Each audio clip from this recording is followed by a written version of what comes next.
Hello बच्चों, जय हिंद। कैसे आप सब? आशा करते हैं बिल्कुल स्वस्थ होंगे। तो आज unit number 7 alcohol phenol ether के कुछ इंपॉर्टेंट क्वेश्चन जो कि बोर्ड के नज़रिए से इंपॉर्टेंट है। तो चलिए स्टार्ट करते हैं। आज गैर टॉपिक को कवर करेंगे जिसमें अधिकांश एल्कोहल के टॉपिक्स हैं, जबकि मैंने फिनॉल के कवर किया है जो उसके रासायनिक गुण। फिनॉल के गन शॉट्स में आपको मिल जाएगा, वो प्लेलिस्ट में मौजूद है, उसको आप देख सकते हैं।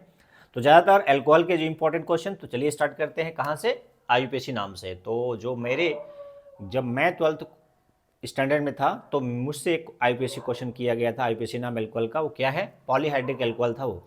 तो 3 कार्बन, ठीक है, 3 कार्बन को मैंने ऐसे बना दिया, उससे तीनों कार्बन से एक एक OH लगा हुआ है, ठीक है। और अंडरस्टूड हाइड्रोजन है। इसके साथ कितने हाइड्रोजन होंगे? 2। इसके साथ 1, इसके साथ 2, ठीक है। तो ये कुछ इस तरह संरचना है। इसका आईयूपीएसी नाम क्या लिखेंगे आप? जल्दी बताइए। तो लिख सकते हैं, आपको पता है 3 कार्बन के लिए 1 2 3, और 3 हाइड्रोक्सी ग्रुप, तो 3 हाइड्रोक्सी ग्रुप के लिए क्या यूज करते हैं? ऑल। तो प्रोपेन, प्रोपेन 1 2 3 ट्राई ऑल। अब ये सफिक्स क्या है? OL, ऑल, ठीक है ना। इसकी वजह से जो प्रोपेन का ई है शब्द क्या हो जाता है? हट जाता है, क्योंकि ई हटाकर क्या लगाते हैं? दूसरा वावेल ऑल। तो ये ई हट गया, तो प्रोपेन 1 2 3 ट्रायल। अच्छा, इसका सामान्य नेम आप मुझे कमेंट बॉक्स में लिखेंगे, क्योंकि बहुत फेमस है। ये चेहरे में जाड़े के दिनों में लगाया जाता है, ठीक है। और साबुन बनता है तो उसका बाई प्रोडक्ट के रूप में बनता है। तो आप मुझे उसका कॉमन नेम बताएंगे, ठीक है ना। इसके अलावा और भी आयुर्वेशी नाम होंगे जो आपको खुद प्रयास करना है, ठीक है। अगला टॉपिक लेते हैं। अगला टॉपिक है एल्कोहल बनाने की विधियां। तो पहले हम किससे बनाएंगे? RMGX से, ठीक है। RMGX में क्या होता है? कल बताया था ना, ग्रिग्नार्ड अभिकर्मक। ग्रिग्नार्ड अभिकर्मक से क्या कराएंगे? योगात्मक अभिक्रिया पहले कराएंगे, यानी कार्बोनिल कंपाउंड कंटेनिंग, चाहे एल्डिहाइड हो या कीटोन, उसको ग्रिग्नार्ड के साथ क्या कराते हैं? रिएक्शन। तो एक उत्सह मतलब एडक्ट बनता है, यानी उसको बोलते हैं योगात्मक उत्पाद। फिर उसका क्या कराते हैं? हाइड्रोलिसिस। फिर मिल जाता है एल्कोहल। जैसा आप स्टार्टिंग मटेरियल लेंगे उस तरह से उसमें एक कार्बन अतिरिक्त जुड़ के आएगा, मतलब एक एल्किल ग्रुप जुड़ के आएगा, तो वो रिस्पेक्टिव प्रोडक्ट देगा। तो मैं बताना ये चाह रहा हूँ कि यदि आप कार्बोनिल कंपाउंड ले लेते हैं C11O, यहाँ पर मैंने साइड को क्या कर दिया है? छोड़ दिया है। साइड का मतलब यहाँ कार्बन से जो जिस तरह का स्ट्रक्चर यहाँ देंगे उस तरह का प्रोडक्ट मिलेगा, यानी प्राइमरी अल्कोहल मिलेगा कि सेकेंडरी अल्कोहल मिलेगा, टर्शियरी, ये क्वेश्चन पे डिपेंड करेगा, ठीक है। तो मैंने पहले इसका थोड़ा सा ब्रीफ सीधा सीधा मैकेनिज्म बता दे रहा हूँ, मतलब शॉर्ट ट्रिक बता रहा हूँ, ठीक है, जो कि आपको NCERT में मिलेगा। अब आपको रिएक्शन किससे कराना है भाई? RMGX। तो यहाँ ग्रिग्नार्ड से क्या मिल रहा है? एक एल्किल ग्रुप मिलेगा इस कार्बोनिल कंपाउंड को। तो पहले क्या होगा? एडक्ट बनेगा। एडक्ट मतलब दोनों चीज़ जुड़ जाएंगे, ठीक है ना। तो बनेगा क्या? यहाँ पर क्या होगा? माइनस, यहाँ क्या होगा? प्लस, क्योंकि ये बॉन्ड रीलोकलाइज होगा। तो ये यहाँ इधर शिफ्ट होगा, तो ये माइनस, ये प्लस, और माइनस प्लस के पास, और ये माइनस प्लस के साथ जुड़कर क्या बना लेगा? देखिए थोड़ा सा अच्छे से, C के साथ क्या आ जाएगा? R। ऐसा साइड खाली है, O तो ऑलरेडी लगा हुआ है, सिंगल बॉन्ड बना रहेगा, पाई बॉन्ड टूटा है ना। और इसके साथ क्या जुड़ गया? MgX। ये एडक्ट बना है। एडक्ट मतलब योगात्मक उत्पाद बन गया। अब इसका क्या होता है? हाइड्रोलिसिस, जल अपघटन। तो यहाँ से जल अपघटन, पानी को तोड़ना है, तो इधर क्या मिलेगा? H प्लस, इधर क्या मिलेगा उसको? OH minus. तो ये क्या बनाएगा? नीचे लिख दे रहा हूँ, CrO के साथ H आ गया, और बाई प्रोडक्ट में क्या बना है? Mg, इधर OH, इधर X। ये साल्ट हो गया जिसका कोई मतलब नहीं। मेन मतलब है कि एल्कोहल बना। अब ये कैसा एल्कोहल बनेगा ये डिपेंड करेगा कि आपने कार्बोनिल यौगिक, यानी आपने फार्मल्डिहाइड लिया है कि कोई अदर एल्डिहाइड, यानी फार्मल्डिहाइड के अलावा एस्टल्डिहाइड, प्रोपेनल्डिहाइड, कोई भी एल्डिहाइड या कीटोन लिया है। तो यदि आप H लगा देंगे यहाँ पर, तो ये क्या हो जाएगा? फॉर्मल्डिहाइड हो जाएगा। तो यहाँ क्या रहेगा भाई? H रहेगा। तो यहाँ क्या रहेगा? H रहेगा। तो ये जो R ग्रुप आया कहाँ से आया है? ग्रिग्नार्ड रिएजेंट से आया है। तो ये कार्बन में एक एल्किल ग्रुप जुड़ जाएगा, तो कैसा एल्कोहल मिलेगा? प्राइमरी 1 डिग्री एल्कोहल मिलेगा, ठीक है। यदि आप RH के दोनों H की जगह पर R ले लेते हैं, यानी कोई CH3 या कोई भी R एल्किल ग्रुप ले लेते हैं, तो पहले से ही क्या है? ये आर एल्किल ग्रुप जुड़ा हुआ है कार्बोनिल कंटेनिंग जो कंपाउंड है, जैसे ये एस्टल्डिहाइड हो गया या कोई भी एल्डिहाइड है फॉर्मल्डिहाइड के अलावा, ये आर स्पेसिफिक है। स्पेसिफिक कब होगा, जब इसको कार्बन दिखाएंगे, जैसे आर यदि मान लीजिए CH3 हो जाता है तब एस्टल्डिहाइड, C2H5 हो जाएगा तो प्रोपेनॉल्डिहाइड, कुछ भी हो सकता है। तो यहाँ पर ऑलरेडी एक आर है और एक आर यहाँ से मिलेगा, तो ये आर ग्रिगनार्ड से आया और एक आर पहले से लगा हुआ है। तो इस जिस कार्बन से OH लगा है उस कार्बन से कितने आर लगे हैं, 2। तो ये कितने, कौन सा एल्कोहल कहलाएगा, 2 डिग्री। यानी फॉर्मल्डिहाइड के अलावा कोई एल्डिहाइड लेते हैं, मैं एलिफेटिक एल्डिहाइड की बात कर रहा हूँ, तो सेकेंडरी अल्कोहल। यदि दोनों आर ले लेते हैं तो दोनों आर लेने का मतलब क्या हो गया, ये कीटोन हो गया। तो कीटोन लेने पर, क्या लेने पर, कीटोन लेने पर, ग्रिगनार्ड के साथ कराने पर ये दोनों जगह क्या रहेगा, आर रहेगा। तो यहाँ भी क्या रहेगा, आर रहेगा। तो ये बनेगा 3 डिग्री। जिस कार्बन से OH लगा हुआ है उस कार्बन से 1 आर, 2 आर, 3 आर, तो 3 आर लगने का मतलब ये कितने डिग्री का अल्कोहल है, 3 डिग्री, यानी टर्शियरी अल्कोहल।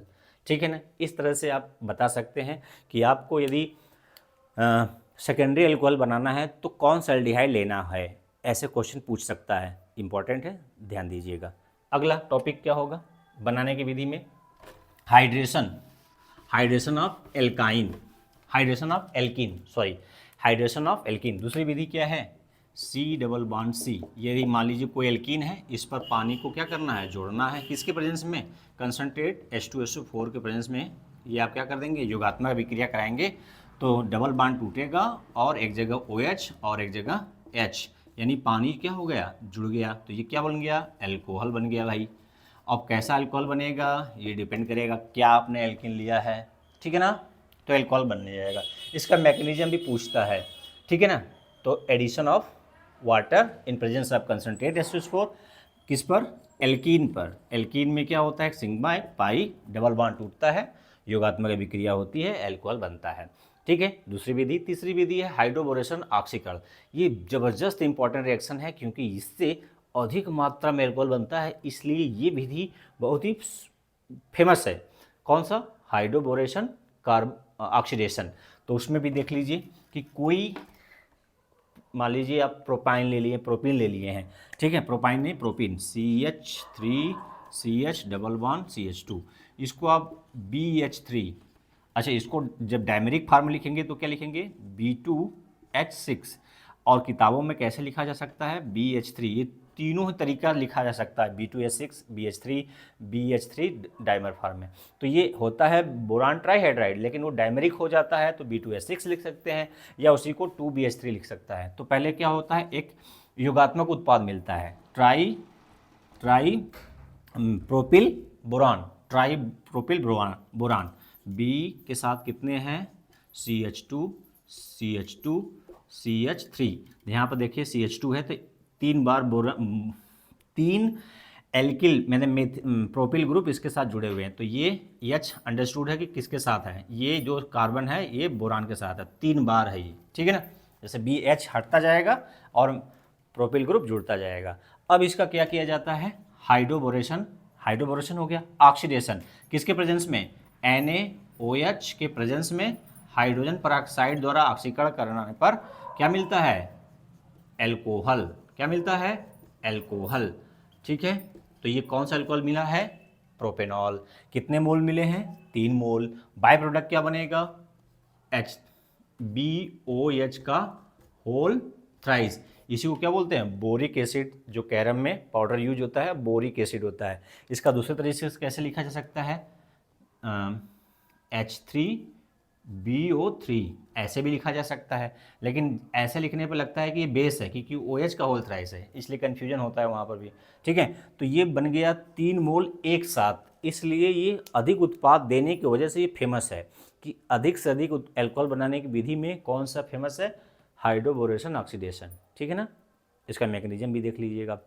चलिए 2 विधि हो गया बनाने की, मतलब 3, कितने टॉपिक हो गए, 2 टॉपिक, ठीक है। पहले मैंने IPAC नाम, बनाने की विधि। अब इसके रासायनिक गुण की बात करें तो अम्लीय गुण, किसकी बात कर रहे हैं, अब एल्कोहल अम्लीय गुण रखता है। तो कैसे सिद्ध होगा, लिटमस पे टेस्ट नहीं देता क्योंकि ब्लू लिटमस, या यदि एसिडिक है तो ब्लू लिटमस इसमें रेड होना चाहिए। लैब में करके दिखाया हूँ, चेंज नहीं होता, न ब्लू लिटमस सोल्यूशन से न ब्लू लिटमस पेपर से, कोई टेस्ट नहीं देता। हाँ, ये कैसे प्रूफ होता है कि अम्लीय है, क्योंकि ये सोडियम धातु के साथ क्रिया करके हाइड्रोजन गैस देता है। ये मैं करके दिखाया भी होगा, या नहीं दिखाया तो करके दिखा दूंगा, ठीक है। तो एल्कोहल जो होता है वो सोडियम धातु के साथ क्रिया करता है और बनाता है सोडियम एल्कोक्साइड आयन। क्या बनाता है? Sodium alkoxide ion. और जो गैस लिबरेट करता है वो कौन सा? हाइड्रोजन। तो ये बहुत ही फ्लेमेबल होता है और तेजी के साथ जलता है। इससे सिद्ध होता है कि जो ज्वलनशील गैस बन रहा है वो हाइड्रोजन है।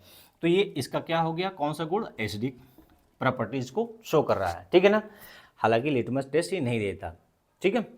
अगला, अब इसका अम्लीय गुण का जो एसिडिटी होती है, यानी एसिडिक ऑर्डर, उसका क्रम भी कभी कभी पूछ लेता है।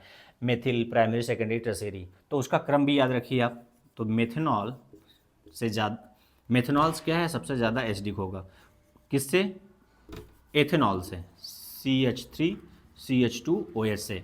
यदि हम जनरल लिखना चाहें, एथेनॉल, प्रोपेनॉल, ब्यूटेनॉल, इस तरह से जनरल लिखना न लिखकर हम जनरल लिखने जा रहे हैं। CH3OH ये हो गया मेथनॉल, जो ज़्यादा अम्लीय होगा। किससे? प्राइमरी एल्कोहल से।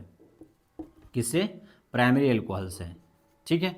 और प्राइमरी एल्कोहल सेकेंडरी एल्कोहल से ज़्यादा अम्लीय होगा, ठीक है।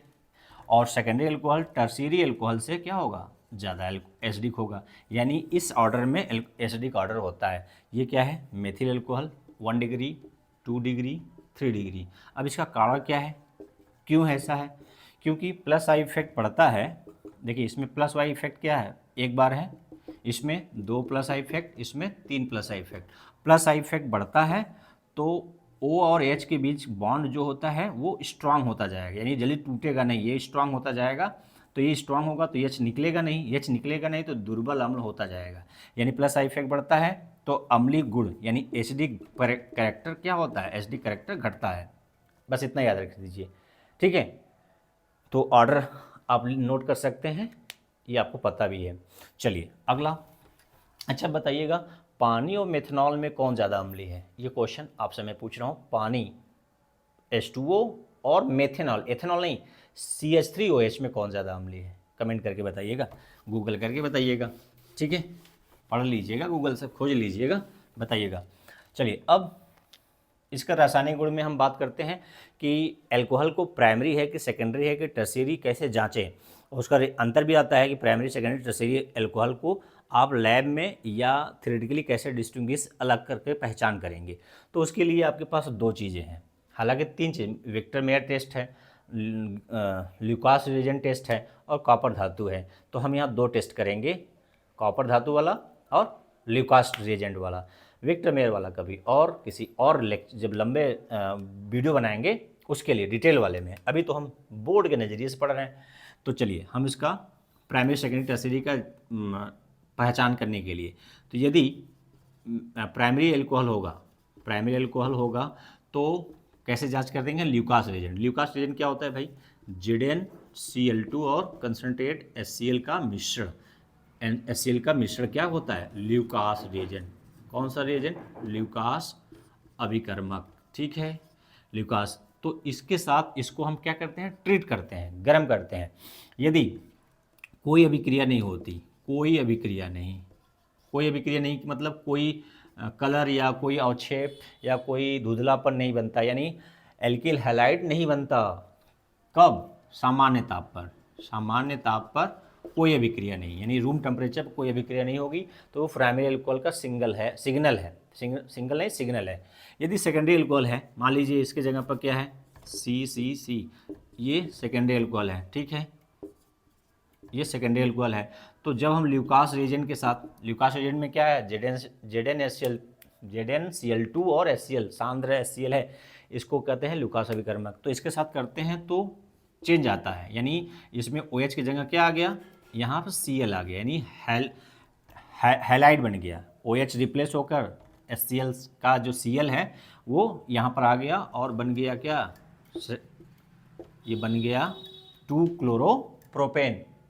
क्लोरोप्रोपेन, यानी ये टर्बिडिटी, धुंधलापन दिखने लगा। लेकिन धुंधलापन दिखने में कितना मिनट लग गया? 5 से 10 मिनट का समय लग जाता है, ठीक है, ये तो क्रिया हुआ ही नहीं सामान्यतः पर, ये क्रिया हुआ लेकिन थोड़ा देर के बाद हुआ। लेकिन यदि टर्शियरी एल्कोहल होगा, 3 कार्बन, जिस कार्बन से OH लगा है उस कार्बन से कितने कार्बन लगा है, 3, ठीक है, ये टर्शियरी एल्कोहल है। यदि इसको हम ल्यूकास एजेंट के साथ क्या करते हैं, रिएक्ट कराते हैं, तो क्या होगा, तुरंत ही क्रिया कर जाएगा, यानी ये OH को क्या कर, OH हट जाएगा और उसकी जगह क्या आ जाएगा, Cl, टर्शियरी हैलाइड बन जाएगा, एल्किल हैलाइड, ठीक है, टर्शियरी हैलाइड। तो ये क्या होता है, तुरंत, तुरंत का मतलब इमीडिएटली अभिक्रिया हो जाता है, धुंधलापन हो जाता है, यानी ऑब्जर्व करने के लिए धुंधला हो जाएगा। जैसे पानी साफ है, उसमें एक बूंद दूध डाल देते हैं तो वो दुधिया हो जाता है, धुंधलापन हो जाता है, उस तरह से ये कोई अभिक्रिया नहीं देता रूम टेम्परेचर, ये 5 से 10 मिनट लगाता है अभिक्रिया होने में, ये तुरंत हो जाता है। तो जो पहला रिएक्शन नहीं होगा वो प्राइमरी होगा, जो 5 से 10 मिनट लगा सेकेंडरी होगा, जो तुरंत हो जाएगा वो टर्शियरी हो जाएगा। ये हो गया ल्यूकास अभिकर्मक से परीक्षण। अब कॉपर द्वारा, कॉपर पाउडर की सहायता से कैसे करेंगे, तो उसके लिए टेम्परेचर अधिक चाहिए भाई, 373 केल्विन। तो 373 का मतलब कितना डिग्री, लगभग 100 डिग्री, सॉरी 573, 573 का मतलब कितना डिग्री चाहिए भाई, 573 में से 273 घटा दीजिए, है ना, तो 300 डिग्री सेल्सियस टेम्परेचर चाहिए। यदि हमें किससे चेक करना है, कॉपर धातु की सहायता से, कि प्राइमरी की सेकेंडरी की टर्शियरी, ये तो सामान्य है, इसलिए सामान्य क्रिया वो लैब में कौन सी क्रिया की जाती है, जो सामान्य हो, जो सब कर सके, जो मतलब उच्च ताप या उच्च दाब की आवश्यकता न हो, वो इम्पॉर्टेंट हो जाता है। तो इस तरह से हम प्राइमरी सेकेंडरी का डिस्टिंग्विश या पहचान कर सकते हैं, आइडेंटिफिकेशन कर सकते हैं। तो ये इसके द्वारा कैसे करेंगे भाई।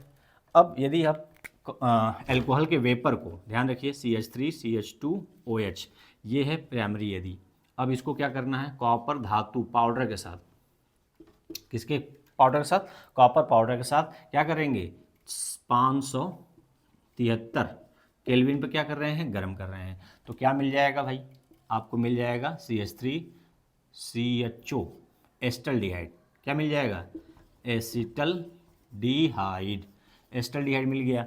ये क्या है, एथेनॉल, एथेनॉल मतलब एस्टल्डिहाइड मिल गया। अब कैसे मिल गया, कैसे जांच करेंगे एस्टल्डिहाइड है कि नहीं, कन्फर्मेटरी जाएंगे, वो लैब टेस्ट करके जाएंगे, हमें भी थ्योरेटिकल बताना है। और यदि कीटोन होगा, सॉरी सेकेंडरी होगा, जिस कार्बन से OH लगा है उस कार्बन से 2 कार्बन लगे हैं, ठीक है ना, यदि सेकेंडरी होगा तो क्या मिलेगा, कीटोन मिल जाएगा। क्या मिल जाएगा, कीटोन, एसीटोन। तो ये मिल गया एसीटोन, जो है कीटोन का एक मेंबर, ठीक है, ये सेकेंडरी है। यदि टर्शियरी होगा, यदि टर्शियरी एल्कोहल होगा, जिस कार्बन से OH है उस कार्बन से 3 CH3 लगे हैं या R लगे हैं, तो सेम घटना कराएंगे। तो ये यहाँ पर ऑक्सीकरण हुआ, यहाँ पर ऑक्सीकरण हुआ, लेकिन यहाँ पर विलोपन हो जाएगा। यहाँ इन दोनों अभिक्रिया में क्या हुआ है, A और B में ऑक्सीकरण हुआ है, ऑक्सीडेशन, क्योंकि एल्कोहल ऑक्सीडाइज होता है तब क्या बनता है, एल्डिहाइड या कीटोन। प्राइमरी रहेगा एल्डिहाइड, सेकेंडरी रहेगा कीटोन। लेकिन टर्शियरी विलोपन अभिक्रिया तो क्या देगा, एल्कीन, क्या बनाएगा, एल्कीन, ठीक है, double bond CH3 by product H2O निकल जाएगा, ठीक है। तो ये क्या बनाया, एल्कीन। एल्कीन का बनना मतलब ये क्या इंडिकेट कर रहा है कि ये 3 डिग्री था, ये तीनों के क्या है, वेपर, यानी लिक्विड में नहीं है, भाप में है, तब कॉपर पाउडर के साथ ये अभिक्रिया देकर अलग अलग उत्पाद बना रहा है। तो 2 तरीके से आप प्राइमरी सेकेंडरी टर्शियरी में विभेद कर सकते हैं, ठीक है ना। विक्टर मेयर आप थोड़ा डिटेल देख लीजिएगा साइड बुक से, ठीक है। अगला कॉपर निर्जलीकरण, हाँ निर्जलीकरण पूछता है, उसका क्रियाविधि भी पूछता है, उसको मैं दिखा रहा हूँ। तो समझ में आ रहा है बात, आपका ये सब टॉपिक क्या हो रहा है, तैयार है। मुझे तैयार कराने की आवश्यकता नहीं है, लेकिन मैं एडिशनल चीज़ देने का प्रयास कर रहा हूँ। यदि आपके छूटे हुए जो टॉपिक है इससे कवर हो जाएंगे तो अच्छी बात है, नहीं होंगे तो आप पढ़ ही रहे हैं। तो चलिए हम पढ़ते हैं अब क्या, निर्जलीकरण, डिहाइड्रेशन, डिहाइड्रेशन ऑफ एथेनॉल। इसका मैकेनिज्म भी पूछता है आपसे, याद रखिएगा, क्योंकि मैकेनिज्म में इसका हाइड्रेशन, एल्कीन पर हाइड्रेशन कराएंगे तो एल्कोहल बनता है, और एल्कोहल से पानी निकालेंगे तो एल्कीन बनता है। इन्हीं दोनों में से एक मैकेनिज्म आपसे पूछ सकता है। ज़्यादातर पूछा है, या SN1 का रिएक्शन मैकेनिज्म पूछ लेता है। 3-4 मैकेनिज्म है आपके बुक में, ठीक है ना, जो कि पूछने योग्य है, पूछने योग्य है। तो चलिए, डिहाइड्रेशन ऑफ एथेनॉल, तो एथेनॉल बनाइए OH, यहाँ बना देता हूँ, H को यहाँ ले लेता हूँ, ये है एथेनॉल। अब इसमें क्या डालना है भाई, कंसनट्रेट H2SO4, ट्रीट कर दीजिए, तो क्या होगा, यहाँ से OH, यहाँ से H निकल जाएंगे, और क्या बन जाएगा, पानी निकल जाएगा, तो ये बन जाएगा एथीन। क्या बन जाएगा, एथीन प्लस पानी। ये है डिहाइड्रेशन, निर्जलीकरण, पानी का निकलना, निर्जलीकरण। अब इसका मैकेनिज्म यदि पूछ ले, क्रियाविधि, 3 नंबर में क्वेश्चन पूछ ले, तो आप इसका क्रियाविधि भी देंगे। कैसे देंगे, चलिए देखते हैं। यहाँ पर दिख रहा है, तीनों स्टेप हो जाएंगे। चलिए, इसके स्टेप फर्स्ट में पहले क्या होता है, प्रोटोनेशन। क्या होता है, प्रोटोनेशन ऑफ एथेनॉल, ठीक है।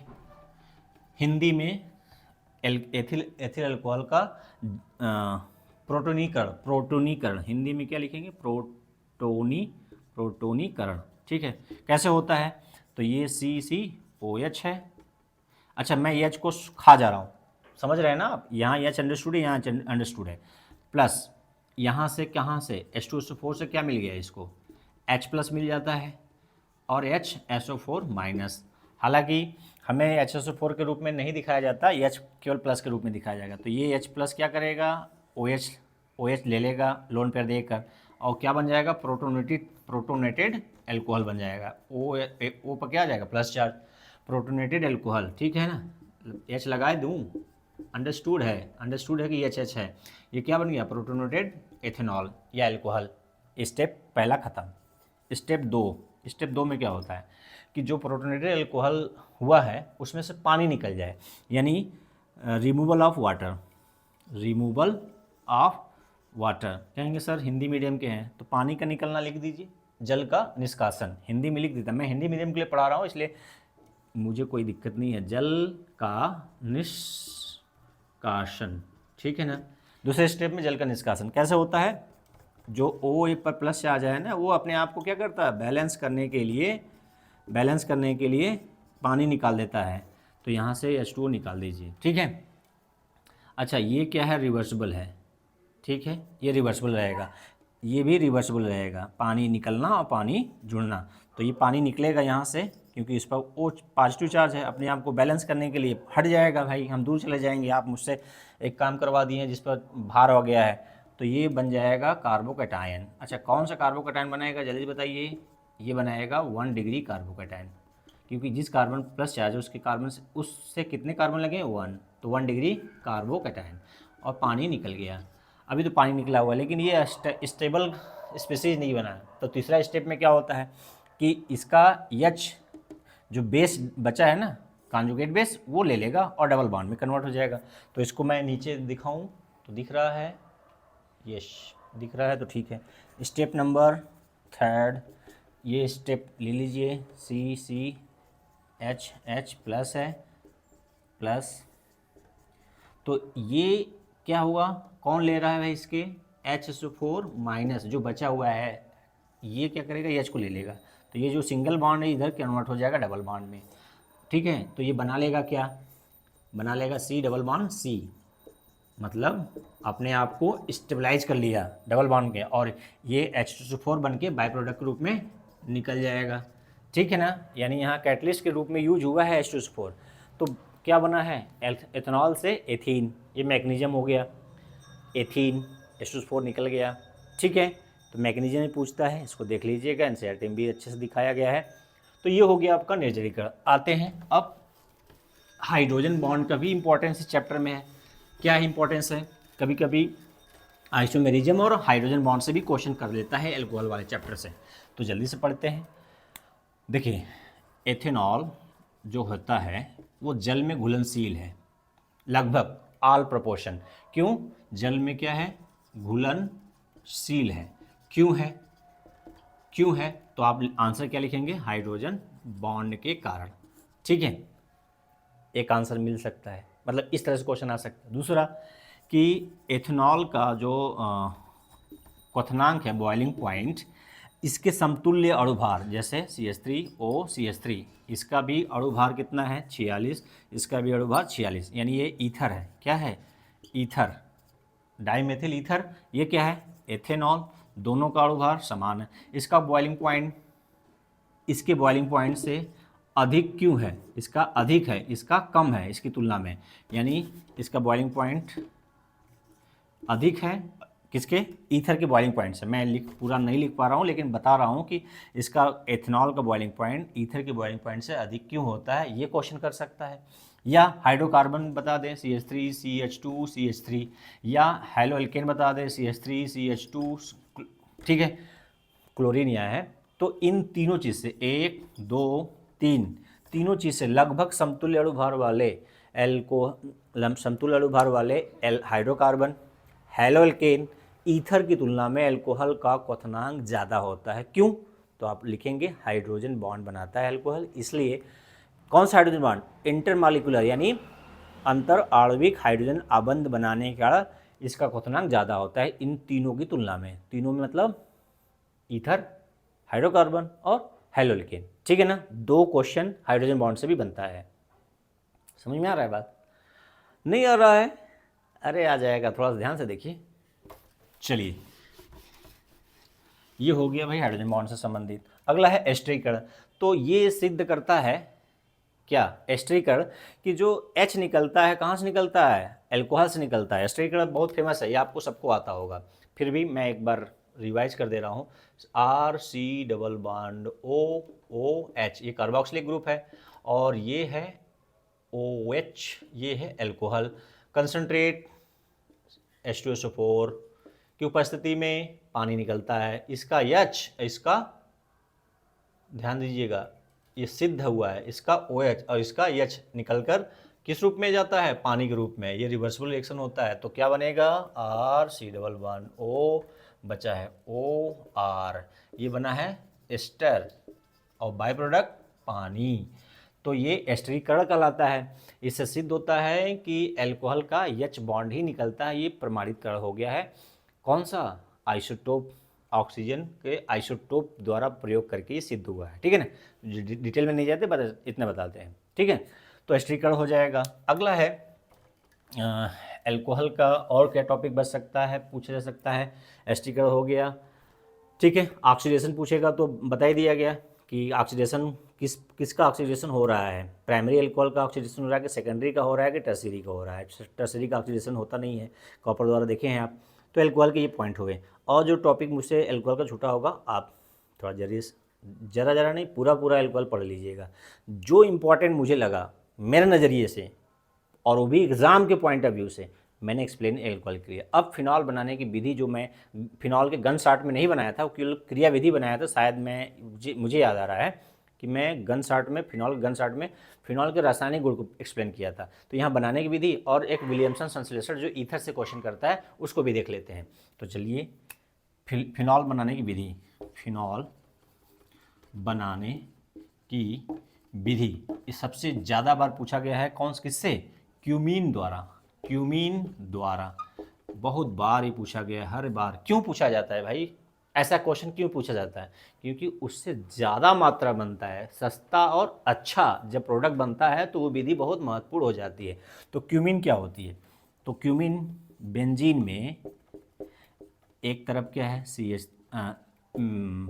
Isopropyl benzene. क्या है ये? आइसोप्रोपाइल बेंजीन को क्या बोलते हैं? क्यूमीन, ठीक है। इसको क्या कराते हैं? ऑक्सीजन के साथ पहले रिएक्शन कराते हैं, तो एक एडिशन प्रोडक्ट बनता है, एडक्ट। क्या बनता है? क्यूमीन का हाइड्रोपेरोक्साइड, ठीक है, OOH, ठीक है, ये बन गया। अब इसका क्या किया जाता है भाई? जल अपघटन कराया जाता है। क्या किया जाएगा? जल अपघटन। तो यहाँ से समझ लीजिए कि ये हम समझाने के लिए बोल रहे हैं कि ये वाला यहाँ आ जाएगा और सब निकल जाएगा, ठीक है ना। ये सब क्या हो जाएगा? निकल जाएगा। तो निकलेगा तो ये बनेगा क्या? हालांकि मैग्नीशियम ऐसा नहीं होता जैसा मैंने इतना इजीली बताया है। ये बन जाएगा OH यानी फिनॉल, और बाय प्रोडक्ट भी अच्छा इल्ड देता है, acetone CH3 C double bond O CH3, ये एसीटोन, ये है फिनॉल। बहुत ही ज़्यादा पैमाने पर फिनॉल बनाया जाता है इस विधि से, इसलिए यह रिएक्शन बहुत महत्वपूर्ण है आपके लिए भी, इंडस्ट्री के लिए भी, एग्ज़ाम के लिए भी, ठीक है ना। जो रियल लाइफ में होता है वही एग्ज़ाम के लिए इम्पोर्टेंट होता है। एग्ज़ाम में इम्पोर्टेंट है इसलिए नहीं है, रियल लाइफ में इम्पोर्टेंस है इसलिए एग्ज़ाम में आता है। उल्टा समझिएगा, रियलिटी में क्या इम्पोर्टेंस है वही एग्ज़ाम में पूछे जाते हैं, ठीक है।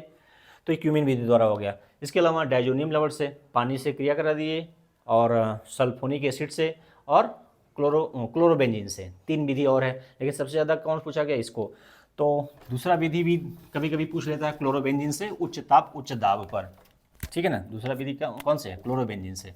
तो क्लोरोबेंजीन को क्या किया जाता है, क्लोरोबेंजीन को 300, हमें यदि याद नहीं है, जैसे मुझे भी डाटा याद नहीं होता है, तो मैं हमें क्या लिखना है, ताप क्या है, उच्च, उच्च ताप,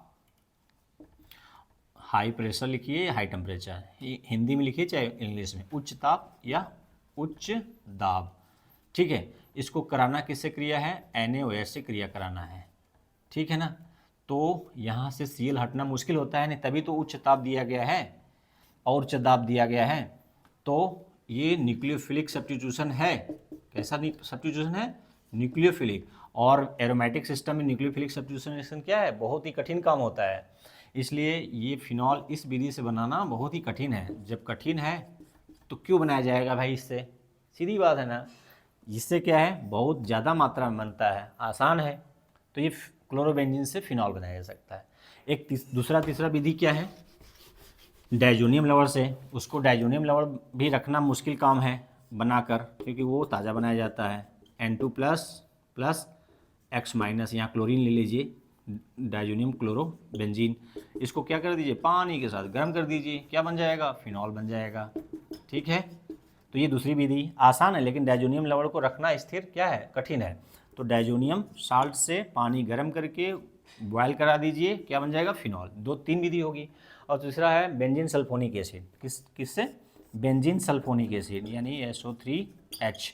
इसको क्या कर दीजिए, जल अपघटन बेसिक मीडियम में, क्या बन जाएगा, फिनॉल बन जाएगा। तो ये 4 विधि है फिनॉल बनाने की। अच्छा, फिनॉल और एल्कोहल में ज़्यादा अम्लीय कौन है, क्यों है, ये भी पूछ लेता है रीजनिंग में।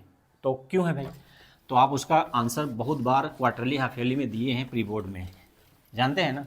क्योंकि फिनॉल से जब H निकलता है, फिनॉल से जब H निकल गया मान लीजिए, ठीक है, तो क्या बन जाएगा, फिनॉक्साइड आयन, फिनॉक्साइड आयन। और ये फिनॉक्साइड आयन क्या होगा, मोर स्टेबल होगा, मोर स्टेबल है। क्यों है, मोर स्टेबल क्यों है, तो आप लिखेंगे ड्यू टू रेजोनेंस, अनुनाद के कारण ये क्या होने लगता है, इसका जो जो लोन पे इलेक्ट्रॉन है, ये रेजोनेंस में क्या हो जाता है, ये रेजोनेंस जब होगा तो इसमें सम्मिलित हो जाता है।